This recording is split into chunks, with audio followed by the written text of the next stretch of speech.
नमस्कार. इंडिक विचारच्या श्रोत्यांचं पुन्हा एकदा स्वागत. आपल्या सगळ्यांना माहितीच आहे की 26 जुलै हा दिवस आपण भारत देशभर कारगिल विजय दिवस म्हणून साजरा करतो. या 26 जुलैला कारगिल दिवशी ज्या शहीदांनी आपल्या देशासाठी प्राणांची आहुती देऊन बलिदान दिलं त्या सगळ्यांना इंडिक विचारतर्फे आदरांजली. आणि या विशेष दिवशीसाठी विशेष कारगिलचं महत्व सांगण्यासाठी आज आपण आपल्या स्टुडिओमध्ये विशेष अतिथी ज्या बोलवलेल्या आहेत. फ्लाइट लेफ्टनंट शिवाली देशपांडे निवृत्त. शिवाली देशपांडेंचा थोडक्यामध्ये परिचय करून घेऊया. सुमारे 1997 ते 2002 या कालखंडामध्ये शिवाली देशपांडे या वायुसेनेमध्ये पायलट ऑफिसर म्हणून कार्यरत होत्या. त्यानंतर प्रहार समाज जागृती संस्था नागपूर येथील त्या ट्रस्टी आहेत. त्या अंतर्गतच जे प्रहार मिलिटरी स्कूल नागपूरला चालवले जाते त्याच्या विविध शाखा आहेत त्याच्या त्या मार्गदर्शक आहेत. अतिशय सुंदर मोटिवेशनल स्पीकर म्हणून त्या प्रसिद्ध आहेत. आणि प्रहारच्या अंतर्गत जे तरुण तरुणी लष्करामध्ये आपलं भवितव्य करण्यामध्ये उत्सुक आहेत अशांना ट्रेनिंग दिलं जातं. आणि सांगण्यास अभिमान वाटतो की आतापर्यंत त्यांनी जवळजवळ 301 तरुण तरुणींना ट्रेनिंग दिलेले आहेत, ज्याच्यामुळे त्या आर्म फोर्सेस सर्व्हिसेस जॉईन करू शकलेल्या आहेत आणि मोठ्या पदांवरती कार्यरत आहेत. त्याचबरोबर एक सांगण्याची सगळ्यांना आवडणारी गोष्ट म्हणजे प्रहार सिनेमा जो नाना पाटेकरांचा होता त्यामध्ये सुद्धा शिवाली देशपांडेंनी एक महत्वपूर्ण भूमिका साकारलेली आहे.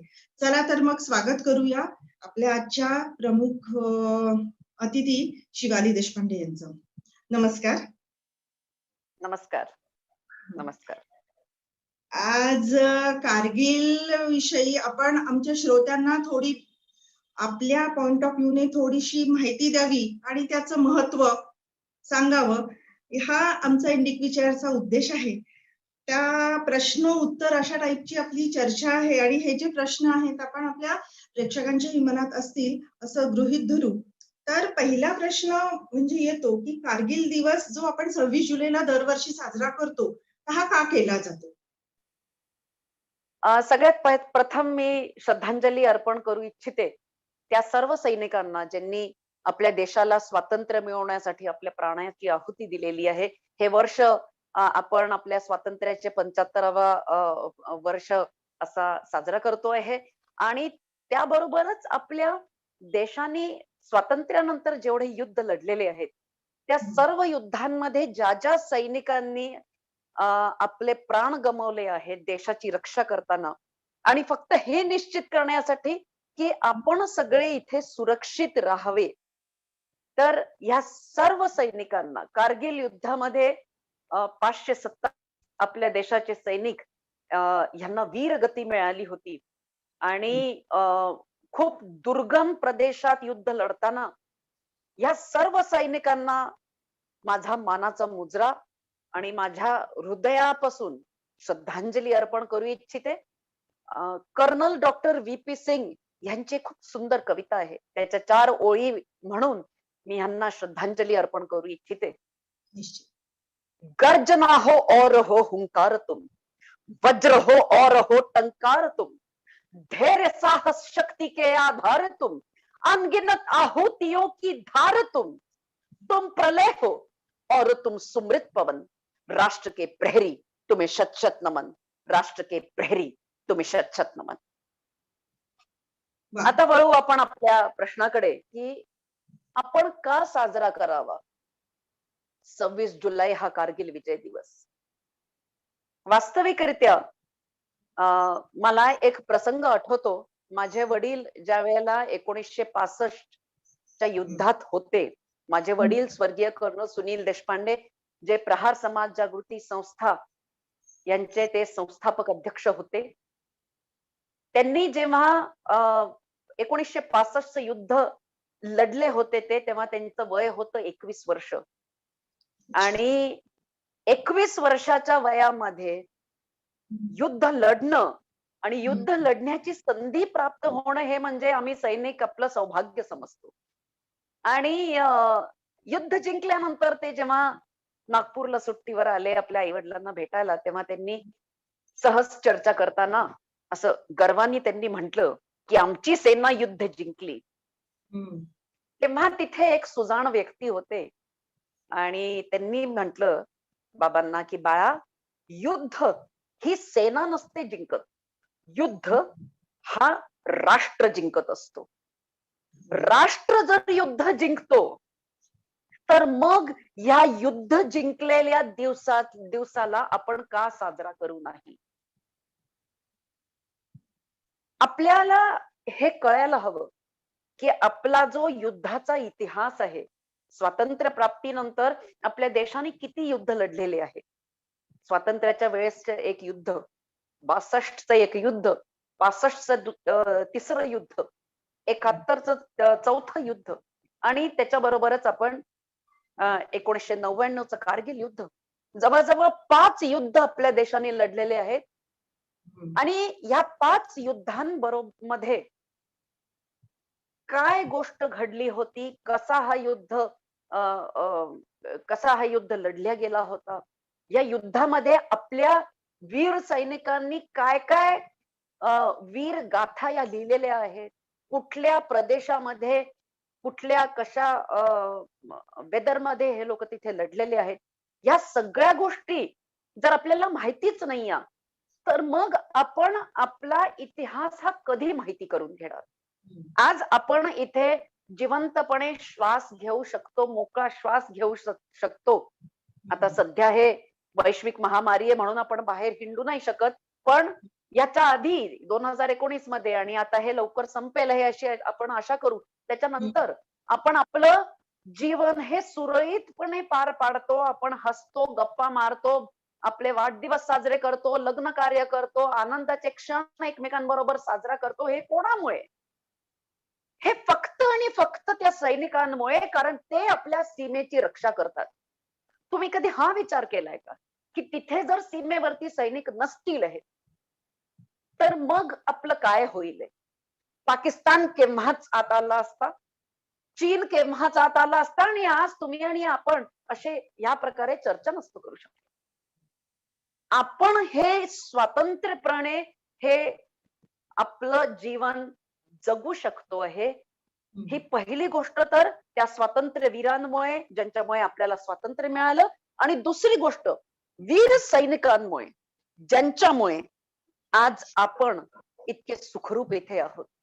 तर मग अशी गोष्ट असताना कुठल्याही युद्धाचा विजय हा सर्व भारतवासियांनी डंके की चोट पे का साजरा करू नये? करावा, करावा. कारण सैनिक जेव्हा युद्धातून घरी परत येतो तेव्हा जणू दिवाळी आणि दसरा साजरा केल्या जाते घरी.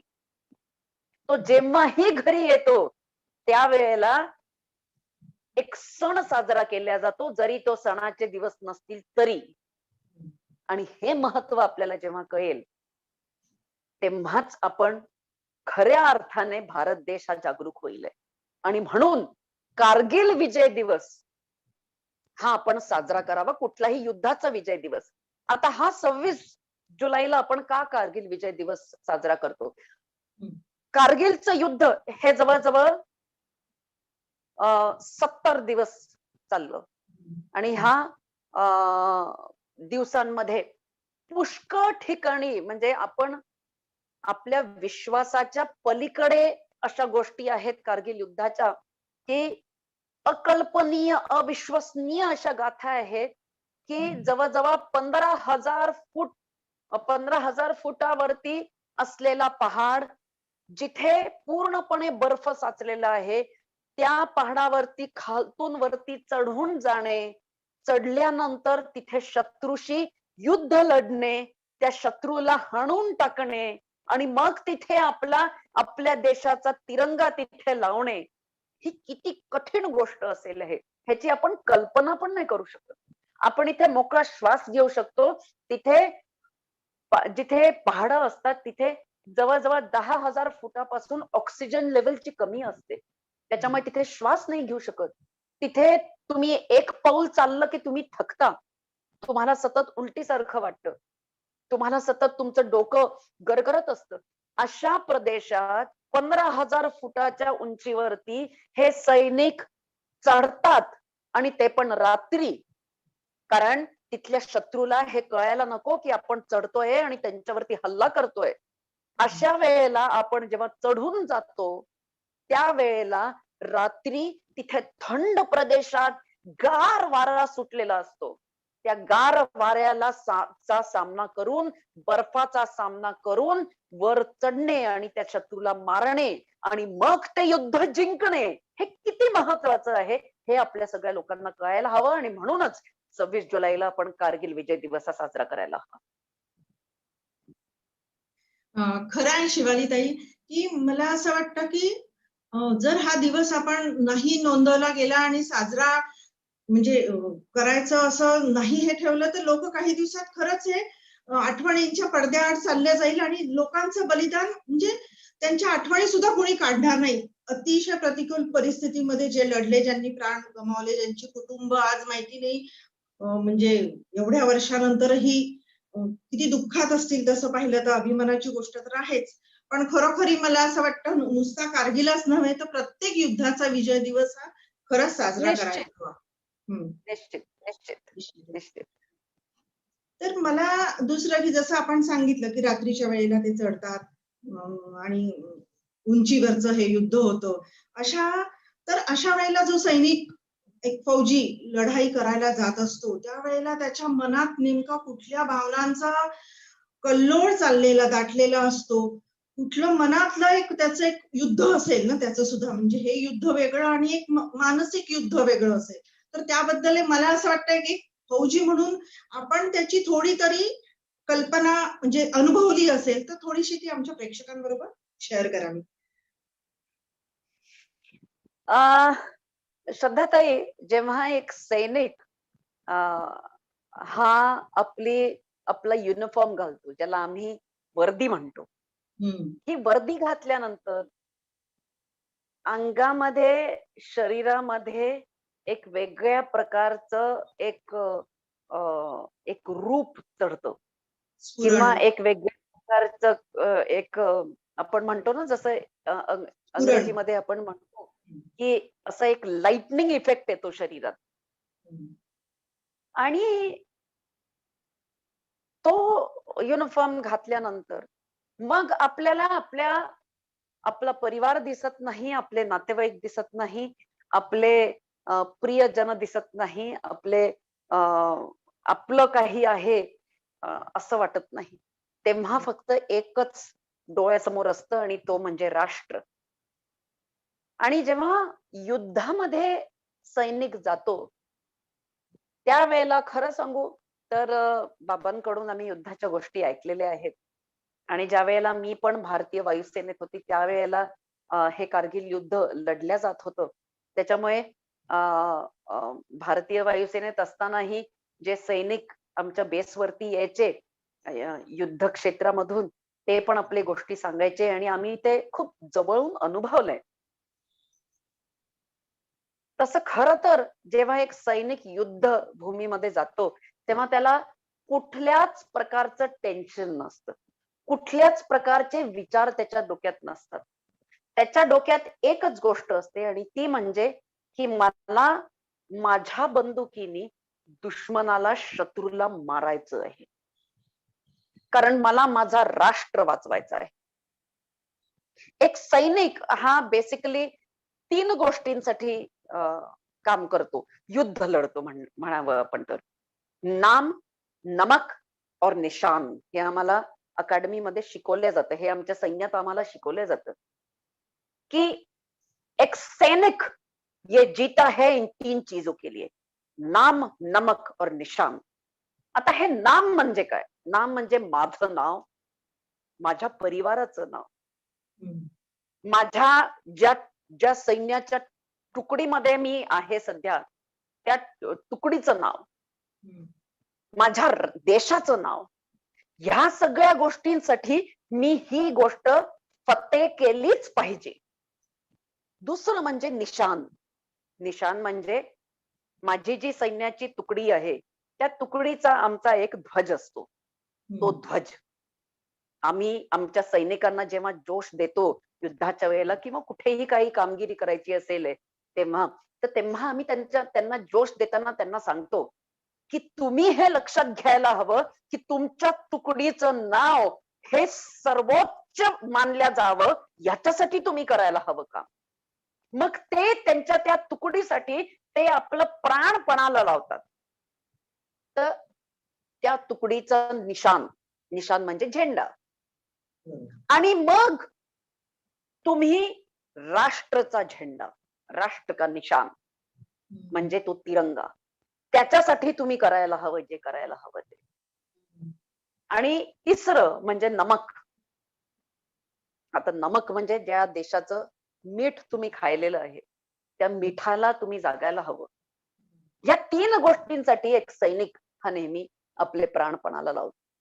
युद्ध क्षेत्रामध्ये त्याला बिलकुल हे टेन्शन नसतं की काय होईल जर मी इथे मारल्या गेलो तर माझे परिवारवाले काय विचार करतील आहेत, कसं काय होईल माझ्या परिवाराचं, मग माझं काय माझी अंत्ययात्रा केले जाईल, मग मला खूपच चिंता होईल, माझे मित्र आहेत.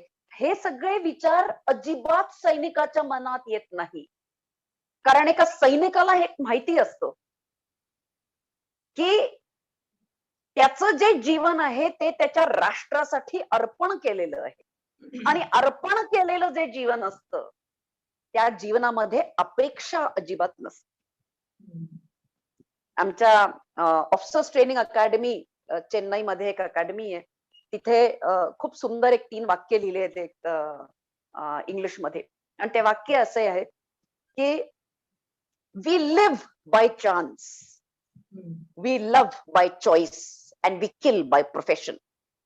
This is Indian Army. की आम्ही we live by chance, we love by choice and we kill by profession. आणि त्याच्यामुळे त्याच्या मनामध्ये मृत्यूची भीती अजिबात नसते.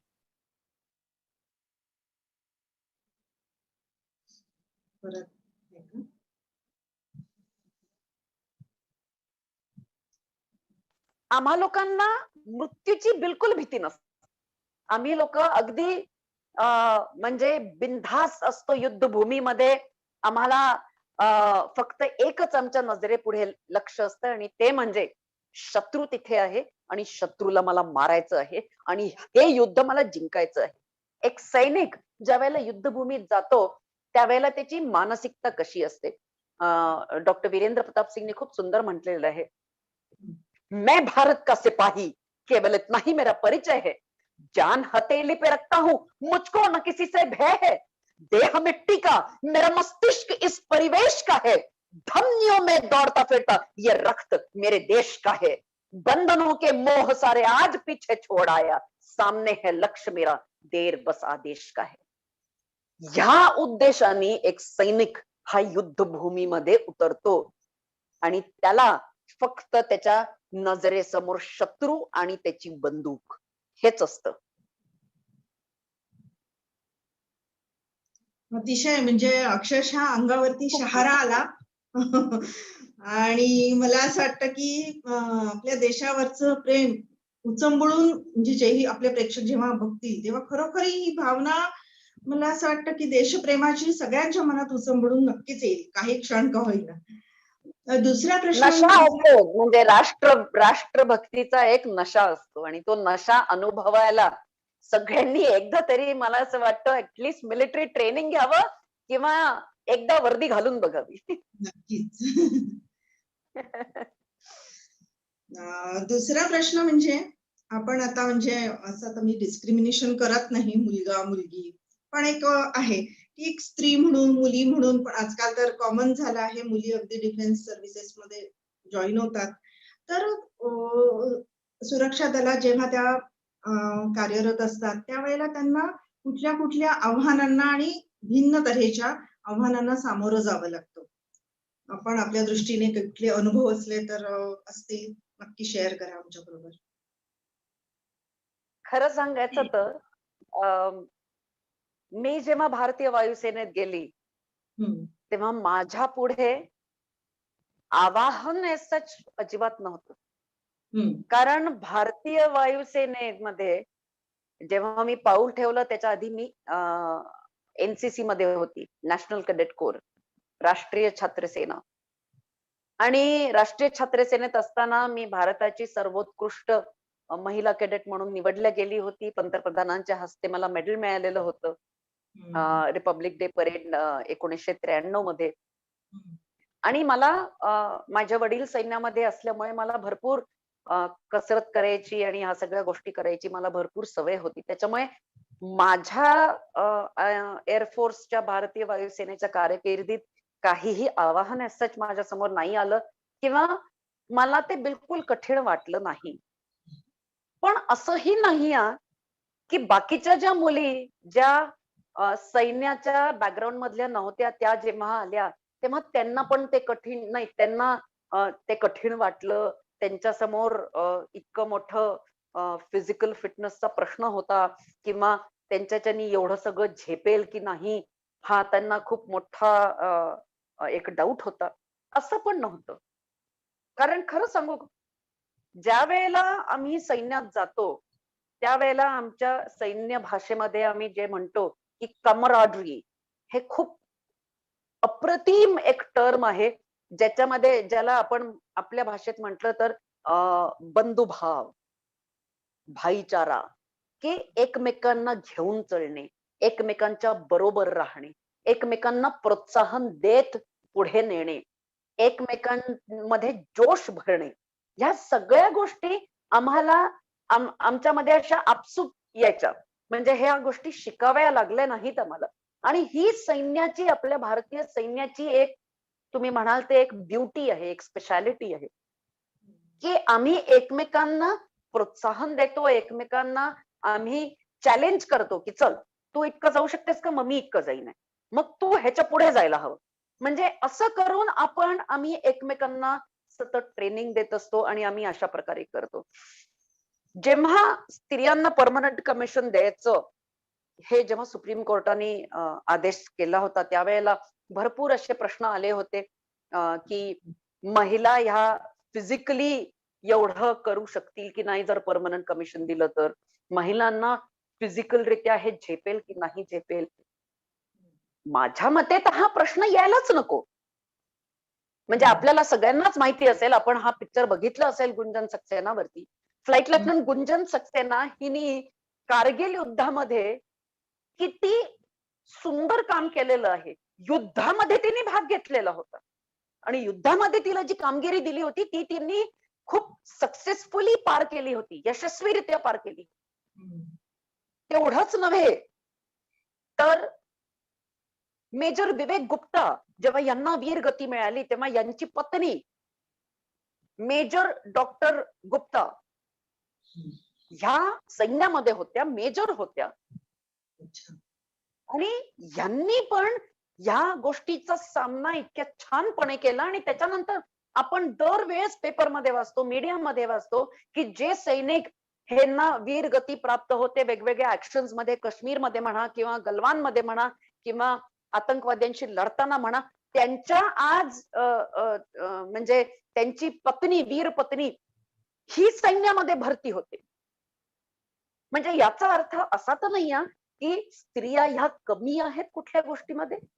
आपल्या देशासमोर आपण झाशी की राणी हिचा इतिहास जेव्हा आपण वाचतो, राणी चिन्नम्माचा जेव्हा इतिहास वाचतो तेव्हा आपल्याला अंगावर शहारे मात्र येतात. पण आपण हा विचार का नाही करू शकत की ह्या पण आपल्याच देशाच्या स्त्रिया होत्या, तर आपल्या देशाच्या स्त्रिया या भारतीय सैन्यामध्ये का अतुलनीय कामगिरी करू शकत नाही?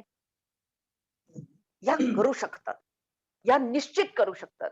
आणि आज जो काळ आहे, आज भारतीय वायुसेनेमध्ये महिला ह्या फायटर पायलट झालेल्या आहेत. आज आपल्याकडे एक पूर्ण बटालियन आहे कोर ऑफ मिलिटरी पोलीसची, ज्याच्यामध्ये फक्त स्त्रिया आहेत. कॉम्बॅट रोल त्यांना दिलेला आहे. तर मग हा जो कॉम्बॅट त्यांना रोल दिलेला आहे आणि जे फायटर एअरक्राफ्ट मध्ये मुली आहेत आज, तर मग तुम्ही म्हणजे आपल्या मनामध्ये का डाऊट यावा की स्त्रियांना सैन्यामध्ये काय काय चॅलेंजेस फेस करावे लागतात. आम्हाला कुठल्याच प्रकारची आव्हानांना सामोरं जावं लागत नाही. कारण आमची जी मानसिकता असते, तिला अशा प्रकारे ट्रेनिंग दिलं जातं, की आम्ही फक्त सकारात्मकच विचार करतो. आमच्या समोर कुठलंही तुम्ही जर आवाहन आणलं, तर आम्ही त्या आव्हानाला पार कसं करू आणि पुढे कसं जाऊ, याच्यावरती आमचं डोकं काम करायला लागतं. तर मग असे आम्ही असलेले, आम्ही का विचार करू, की स्त्रियांना की काही कठीण परिस्थितीमधून जावं लागतं किंवा काही अ, विशेष त्यांना कामं देऊ शकत नाही. असा का विचार करावा? अगदी बरोबर. आणि मला असं वाटतं युद्धामध्ये विविध म्हणजे जसं आर्मी, एअर फोर्स आणि नेव्हीचा कमी हे असतो सहभाग. तर प्रत्येक जण विविध प्रकारचे शस्त्रास्त्र वापरली जातात. त्याबद्दल एक थोडंसं कुतूहल म्हणजे तोफांबद्दल थोडंसं आहे. तर तुम्ही एक सांगू शकाल का, की तोफांचा युद्धामध्ये कसा वापर केला जातो आपल्या? अ, युद्धामध्ये हं, भारतीय वायुसेना, भारतीय नौसेना आणि भारतीय थलसेना म्हणजे हं, Indian army, Indian air force आणि इंडियन नेव्ही हे इक्वली भाग घेतात. आपल्याला माहिती नसेल, हं, तर कारगिल युद्धामध्ये फक्त भारतीय सेनेबद्दल आपण बोलतो आणि भारतीय वायुसेनेबद्दल बोलतो. पण त्याच्याच बरोबर भारतीय नौसेनेने पण खूप सुंदर काम केलेलं आहे. हं, ऑपरेशन तलवार हे नाव दिलं गेलं होतं त्यांच्या ऑपरेशनला आणि ह्या ऑपरेशनमध्ये त्यांच्या ज्या आपल्या भारतीय नौदल आहेत, त्या नौदलाच्या ज्या वॉरशिप्स होत्या, बॅटलशिप्स होत्या, त्या वॉरशिप्सनी पाकिस्तानचे सगळे बंदरगाहांना तिथे एक ब्लॉकेड तयार केलं होतं. जेणेकरून कुठलीही मर्चंट शिप म्हणजे कुठलीही अशी शिप जी तेलाचा पुरवठा करते किंवा जी काही खाद्यपदार्थांचा पुरवठा करते पाकिस्तानला, ही त्यांच्या पुढे म्हणजे त्यांच्या पलीकडे पाकिस्तानात जाऊ नव्हती शकत. आणि त्याच्यामुळे पाकिस्तान कडे ज्या सगळ्या ज्या रिझर्व्हज होत्या त्या एक्झॉस्ट झाल्या होत्या. इतकं की नवाज शरीफला एक स्टेटमेंट करावं लागलं कारगिल युद्धाच्या वेळेस. नवाज शरीफ हे प्रधानमंत्री होते. त्यांना एक स्टेटमेंट करावं लागलं, की आता पाकिस्तानकडे फक्त एवढंच पेट्रोल उरलेलं आहे किंवा एवढंच ऑइल उरलेलं आहे, की हं, आपण 6 दिवस फक्त हे युद्ध लढू शकतो. हं, आणि हं, हे त्याच्यामुळे नवाज शरीफने म्हटलं होतं, की हे युद्ध ताबडतोब संपवा. तर हं, अशी कामगिरी आपल्या भारतीय नौदलाने केली आहे. 1971च्या युद्धात आपल्याला माहितीच आहे, की अप्रतिम कामगिरी केलेली आहे आपल्या भारतीय नौदलाने. तर भारतीय नौदल पण तेवढंच अग्रेसर आहे. जेव्हा आपण तोफांबद्दल म्हणतो, कारगिलच्या युद्धामध्ये म्हणजे जेवढं काम आपल्या थल सेनेने केलं आहे, म्हणजे पायदळ सेना जे आपण म्हणतो, इन्फंट्री म्हणजे हं, फूट सोल्जर्स, हं, की तेवढंच आपल्या आर्टिलरीने काम केलेलं आहे. आर्टिलरी गन्स यांनी काम केलेलं आहे. जे रणगाडे असतात, ते रणगाडे हे पहाडांवरती चढू शकत नाहीत. कारण रणगाडे आपण जर बघितलं तर रणगाडे खूप मोठे असतात आणि रणगाडे हे कमी स्पीडने जातात. त्यांची स्पीड असते 40 किलोमीटर एका तासामध्ये. तर हं, त्या स्पीडनी जरी ते जात असले तरी ते एवढा मोठा वजनी रणगाडा हा पहाड चढू नाही शकत. तर त्याच्यामुळे कारगिल युद्धामध्ये रणगाड्यांचा आपण उपयोग नाही केला, पण आपण आर्टिलरीचा म्हणजे तोफखान्याचा आपण भरपूर उपयोग केला आहे. आणि तो उपयोग कसा केला आपण? आपली जेव्हा सैन्य ही जायची कुठल्याही मेजर अटॅकसाठी, मेजर असॉल्टसाठी पुढे जेव्हा जायची, कुठेही हल्ला करण्यासाठी जेव्हा पुढे जायची, तेव्हा त्यांना कव्हर फायर देण्यासाठी हे इथून तोफांनी मारा करायचे. पहिले तोफांनी मारा करून जवळ-जवळ अर्धा ते 1 तास लगातार बॉम्बिंग करून त्या तिथल्या शत्रूला पहिले घाबरवणं आणि घाबरल्यानंतर मग तो जर पळत सुटला, तर इथून आपल्या तोफखान्याने त्याला मारणं, हे काम आपण करायचो. नंतर त्याच्याच बरोबर आपले सैनिक त्याच वेळेला पहाड किंवा एखादं एखादं शिखर हे चढत असतात. चढत असताना शत्रूला चाहूल लागू नाही म्हणून हे जोरजोरात मारा करतात. आणि मारा केल्यानंतर वरती आपले सैनिक ज्या वेळेला पोहोचतात, त्यावेळेला या सैनिकांचं जे द्वंद्व होतं किंवा जे युद्ध होतं, ते युद्ध झाल्यानंतर तिथे जेव्हा तिरंगा आपला बघतो, त्यावेळेला ह्या तोफा शांत होतात.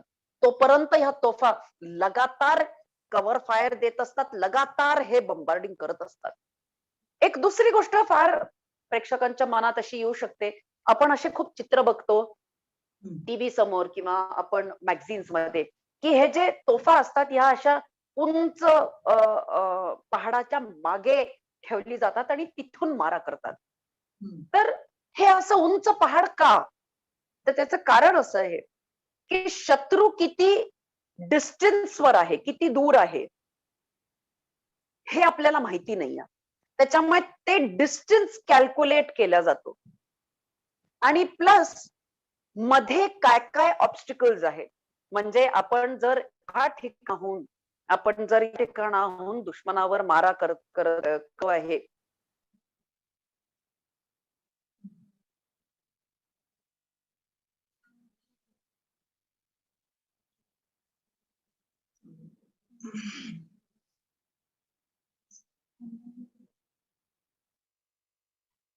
अँगल मध्ये सेट करतो आणि मग आपण तिथे गोळा टाकतो. दुसरी गोष्ट अशी, की आपला दुश्मनाचे जेव्हा विमान येतात आपल्याकडे, तेव्हा त्या विमानांचं लक्ष असतं आपली गन, की आपल्या गनला तो पहिले बर्बाद करू इच्छितो. वरतून तो बॉम्ब टाकू इच्छितो. तर आपली गन ह्याला आपण वाचवायला हवं. तर आपल्या गनला वाचवायला आपल्याला नॅचरल प्रोटेक्शन काय मिळू शकतं? नॅचरल प्रोटेक्शन आहे एका पहाडाच्या मागे आपण आपल्या गनला जर पोझिशन केलं, तर हे नॅचरल प्रोटेक्शन होतं, की ते जो विमान आहे ते बघू नाही शकणार. दुसरी गोष्ट, दुश्मनांचे जे गन आहे, ते गन आपल्या गनवरती डायरेक्ट फायर नाही करू शकणार. डायरेक्ट फायर ते नाही करू शकणार, कारण ते आपल्या गनला लोकेटच नाही करू शकणार, बघू नाही शकणार, कारण समोर पहाड आहे. आपली गन त्याच्या मागे आहे. आणि जेव्हा दुश्मनांचे हवाई जहाज निघतात, त्यावेळेला आपण आपल्या गनच्या वरती एक असं मोठं हिरव्या रंगाचं नेट आहे, ज्याला आपण म्हणतो पॅरासोल किंवा कॅमोफ्लाज नेट. त्यांनी आपण आपल्या गनला कव्हर करतो. त्याच्यामुळे इतक्या उंचावरून पायलटला ती गन आहे हे तो लोकेट करू शकत नाही, बघू शकत नाही. त्याच्यामुळे हे जे आपल्या तोफा असतात, ह्या एकदम अचूक मारा करू शकतात दुश्मनांच्या ठाण्यांवर.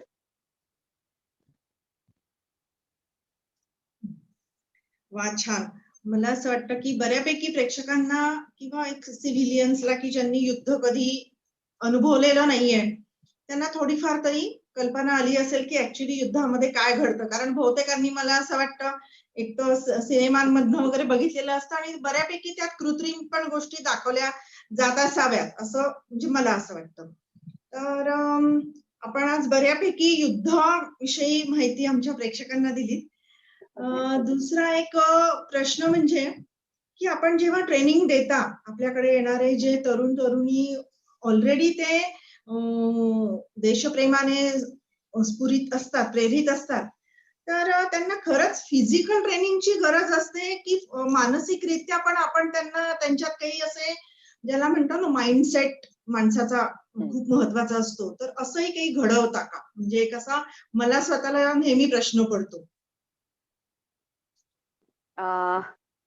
खूप छान प्रश्न आहे तुमचा. आणि प्रहार समाज जागृती संस्था ह्याचा उद्देश हाच आहे, की आपण समाजामध्ये सैनिकी मानसिकता ही पसरवण्यासाठी माझ्या वडिलांनी ही संस्था सुरू केली. आता सैनिकी मानसिकता म्हणजे नेमकं काय आहे?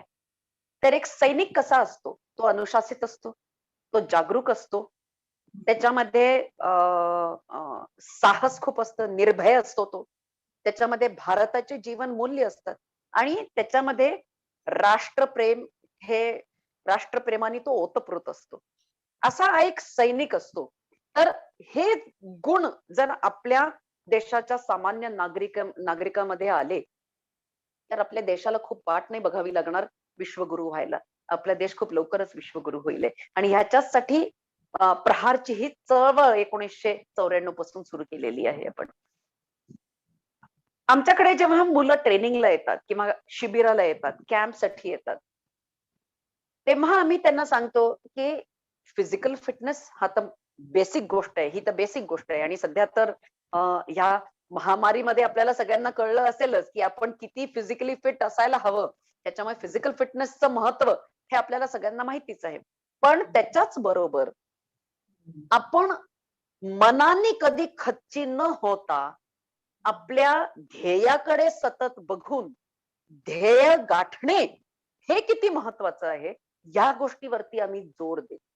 आणि ही गोष्ट आम्ही आपल्या वेगवेगळ्या ऍक्टिव्हिटीज द्वारे आम्ही त्यांना शिकवतो. शिकवणं म्हणणं थोडंसं हे राहिलंय. मला असं वाटतं त्यांना अनुभव आपण देतो, की तुमच्यामध्ये तुमची मानसिक शक्ती इतकी प्रबळ आहे, हे तुम्हाला आजपर्यंत माहितीच नव्हतं. कारण आजपर्यंत तुम्ही घरी जेव्हा राहिलेले आहात, तेव्हा तुम्ही घरचे राजा होते. तेव्हा तुम्ही घरची राणी होते. आई तुमची प्रेमाने तुम्हाला उठवायची. आई तुम्हाला सगळं प्रेमाने खाऊ घालायची, भरवायची. पण इथे जेव्हा तुम्ही येता, जेव्हा तुम्ही ट्रेनिंगसाठी येता, जेव्हा तुम्ही इथे काहीतरी शिकायला येता, त्यावेळेला तुम्हाला ती आई नसते म्हणणारी, की "अगं बाळा, उठ गं, वाजले 7." अशी म्हणणारी आई नसते. इथे फक्त एक शिट्टी वाजली सकाळी, की तुम्ही ताडकन उठून उभे राहता. हे का राहता? कारण तुमच्यामध्ये मानसिक बळ हे आहे. फक्त प्रॉब्लेम कुठे आहे? की तुम्हाला त्या मानसिक बळाची तुमच्या ओळख नाहीये. तुमच्यामध्ये जी शक्ती आहे, त्या शक्तीची ओळख नाहीये. आणि आम्ही फक्त एकच काम करतो, की त्यांच्यामध्ये ती जी शक्ती आहे, त्यांच्यामध्ये ती जी प्रवृत्ती आहे, त्या प्रवृत्तीला आम्ही ट्रेनिंग देऊन त्यांना फक्त त्यांच्या शक्तीची ओळख करून देतो. आणि ते ओळख करून देणं हेच महत्वाचं असतं. आणि मानसिक ट्रेनिंग हे कुठल्या प्रकारचं असतं? एक तुम्हाला उदाहरण देते मी. तुम्ही प्रहार सिनेमा बघितला असेलच. प्रहार सिनेमामध्ये कमांडो ट्रेनिंग दाखवलेलं आहे. कमांडो ट्रेनिंग मध्ये एक जे शेवटचं जे कमांडो रन ज्याला आपण म्हणतो ते असतं 42 किलोमीटरचं. 42 किलोमीटर या सैनिकांना पूर्ण त्यांच्या युनिफॉर्म मध्ये रायफल पकडून 25 किलोचं मागे पिठ्ठू बॅग घेऊन यांना 42 किलोमीटर यांना धावावं लागतं. आणि हे जे शूटिंग झालं होतं हे बेळगावला झालेलं आहे. आणि बेळगावला तिथे आर्मीची कमांडो ट्रेनिंग स्कूल आहे. तर तिथे आपल्या भारतीय सैन्याचे जे घातक कमांडोज असतात, त्यांना ट्रेनिंग दिलं जातं. तिथे जेव्हा हे 42 किलोमीटरचं शेवटचा रन जेव्हा होतो, तेव्हा मला एक प्रसंग आठवतो जो मी माझ्या नजरेने बघितला होता. 42 किलोमीटर धावल्यानंतर हे सैनिक जसं ती फिनिश लाईन क्रॉस करतात, तसे धाडकन जमिनीवर पडतात. रायफल एकीकडे फेकतात, बॅग काढून एकीकडे फेकतात आणि असे लेटून जातात, झोपून जातात, जसं काय जणू काय त्यांना किती किती कठीण परिश्रम करावे लागले 42 किलोमीटर धावण्यामध्ये.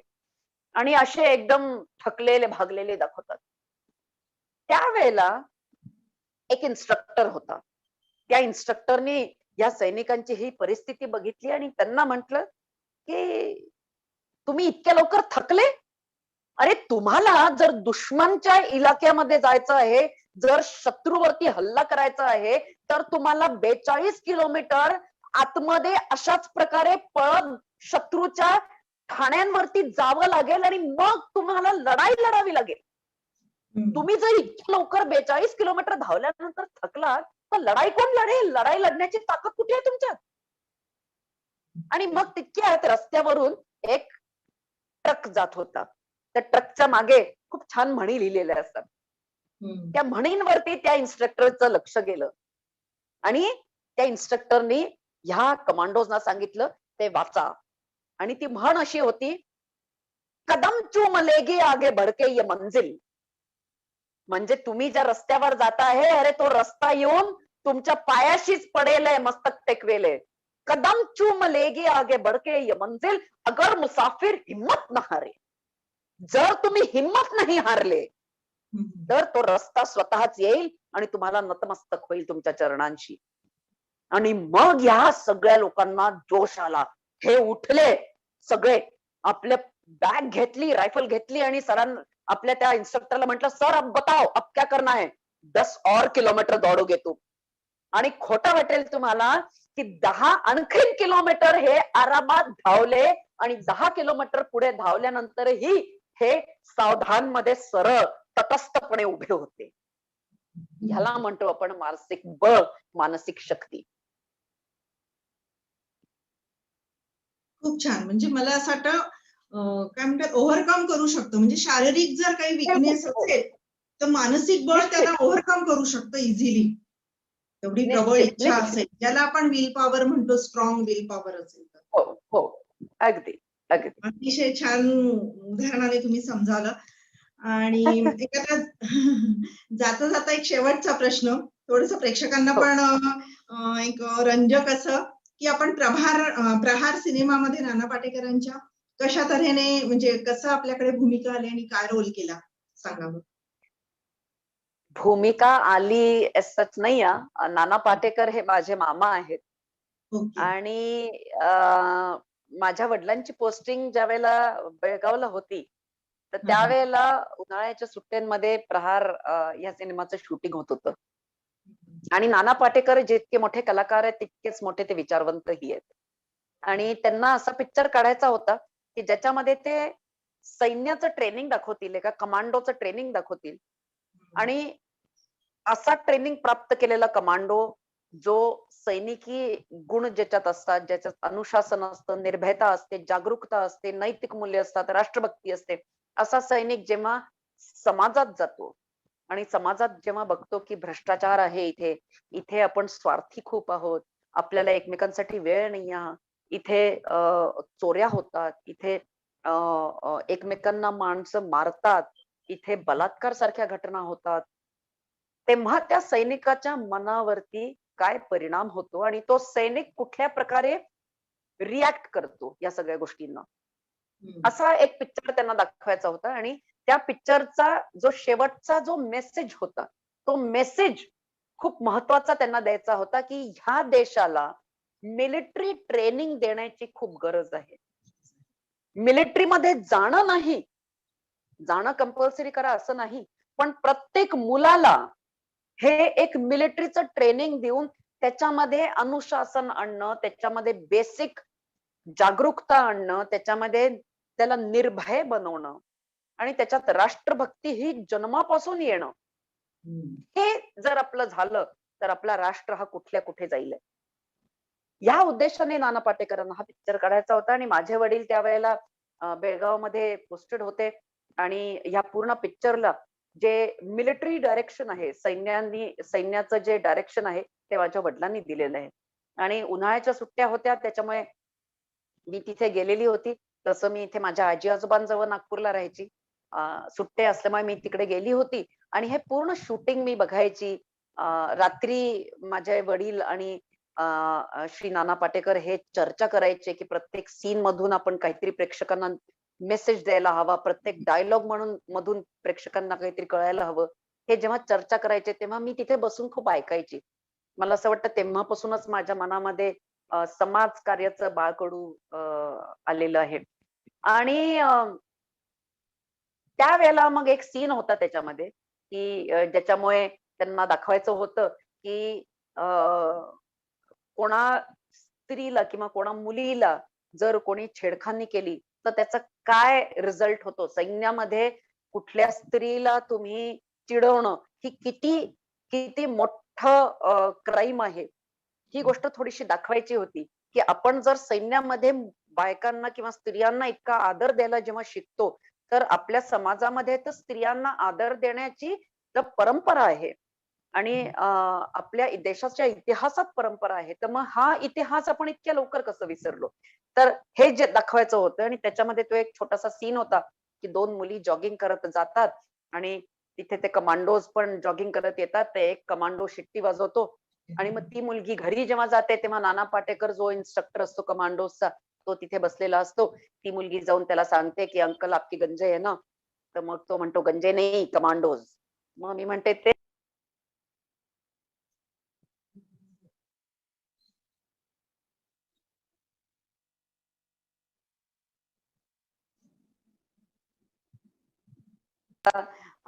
ट्रेनिंगच्या इथे जातात आणि तिथे मग त्यांना विचारतात की कोणी आपल्याला एक मिशनवर जायचं आहे आणि त्या मिशन वरती आपल्याला एकमेकांना इशारा द्यायचा आहे. तर कसा इशारा द्यायचा आहे? तर एक जण म्हणतो, "सर शिट्टी देऊन आपण एकमेकांना इशारा देऊ." तर कशी शिट्टी? म्हणून दोघा-तिघांना शिट्टी वाजवून म्हणतात. तर एक जण तशी शिट्टी वाजवतो. मग नाना पाटेकरला कळतं हाच आहे तो. मग त्याला ते पूर्ण मिशनभर कशी पनिशमेंट मिळते हे दाखवलंय. तर थोडंसं ते एक इंटरेस्टिंग करायचा प्रयत्न केलेला आहे ते पिक्चरमध्ये. तर मी तिथे होतीच. तर मला नाना पाटेकरांनी म्हटलं, की "तू तू जॉगिंग करशील?" मी म्हटलं, "हो." मी 10वीत होती त्यावेळेला. म्हटलं, "हो, काही हरकत नाही." म्हणून मग ते तसं त्या सीनचं शूटिंग झालं आणि तसं हे हा पिक्चरमध्ये माझा भाग आला. खूप छान. म्हणजे आज तुमची मुलाखत आमच्या इंडिक विचारसाठी मला असं वाटतं खरोखरी म्हणजे उपयोगाची प्रेक्षकांसाठी, तरुणांसाठी आणि मला असं वाटतं याच्या आपण अजून म्हणजे माझी इच्छा आहे अजून सेशन्स करावेत म्हणजे मेनली तरुणांसाठी, तरुणींसाठी. आणि मला असं वाटतं की आपण लवकरच प्रेक्षकांच्या भेटीस परत एकदा येऊ. आणि आज तुम्ही जो आपला ओके. अमूल्य वेळ आम्हाला दिलात त्याबद्दल इंडिक विचारतर्फे आपले खूप खूप आभार. नमस्कार. नमस्कार. नमस्कार.